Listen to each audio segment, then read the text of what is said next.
தம்பி ஒன்னத்தாண்டா. நான் தம்பிங்களா? ஆமா, உன் முதலாளி சொன்ன மாதிரி உன் தலையில 4 தட்டு தட்டினாதான் நீ சரிப்பட்டு வருவ போல இருக்கு. ஏன் முதலாளிங்களா? ஆமா, அந்த முன்பக்கத்து வீட்டை எனக்கு திறந்து காட்ட சொன்னாரு, வந்து காமி. நான் முன்பக்கத்து வீட்டை திறந்து காட்டுறது இருக்கட்டுங்க. என் முதலாளி யாருன்னு எனக்கு காட்டுறீங்களா? அட என்னடா உன்னோட பெரிய தொந்தரவு வேலைவா போச்சு. உன் முதலாளி கிட்ட சொல்லி உன் வேலையை காலி பண்ணாதான் நீ சரிப்பட்டு வருவ. ஐயா, உங்க கால் இருக்கிற வேர்ல புடிச்சு இழுத்து கேக்குறேங்க, என் வேலையை விட்டு மட்டும் காலி பண்ணிடாதீங்க. பின்ன வந்து தொலைடா. சரி. யாருங்க முதலாளி? இவருதான். இவருங்களா? கொஞ்சம் இருங்க. ஓடி போய் பிச்சு போட பிச்சு. உன் கண்ணை பார்க்கும் போதே நினைச்சேன் முதலாளிக்கு தொழிலாளிக்கு வித்தியாசம் தெரியல. யாரா நீ? எங்கடா வந்த?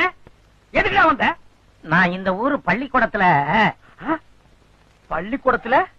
சார் உட்காருங்க சார். பரவாயில்ல சார், நான் நிக்கிறேன். சார் நீங்க உட்காருங்க சார். படிச்சவங்களுக்கு நான் எப்பவுமே மரியாதை கொடுக்க பழக்கம் சார். உட்காருங்க சார். நீங்க எதிர் வீடு இல்லைங்க சார், அது என் வீடு தான் சார். காலியா இருக்கு சார். நீங்க எப்ப வேணாலும் குடியேறலாம் சார். வாடகையெல்லாம் நீங்க தர வேண்டாம் சார். உங்களுக்கு தங்கமான மனசு. ஆமாங்க சார். இது தெரிஞ்சிருந்தா நான் சாமான் சட்டோட வந்திருப்பேன். இப்ப வந்தீங்க பரவாயில்லைங்க, அது பின்னால வண்டி வச்சு கொண்டு வரலாம். இதுல நீங்க எப்ப வேணாலும் குடியேறலாம் சார். சரி சார், நீங்க எத்தனாம் கிளாஸ் பிள்ளைக்கு சார் வாத்தியாரு? நான் வாத்தியார் இல்லீங்க, பின்ன ஹெட் மாஸ்டருங்களா சார்? வாட்ச்மேன்.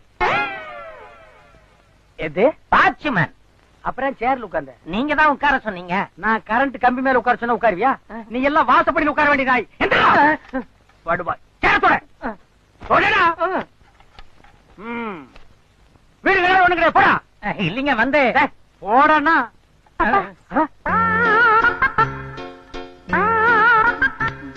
யாரு? என் பொண்ணுங்க. எதிர் வீடு பொண்ணுக்கு தான். வாடகையே கொடுக்க வேணாம். ஓ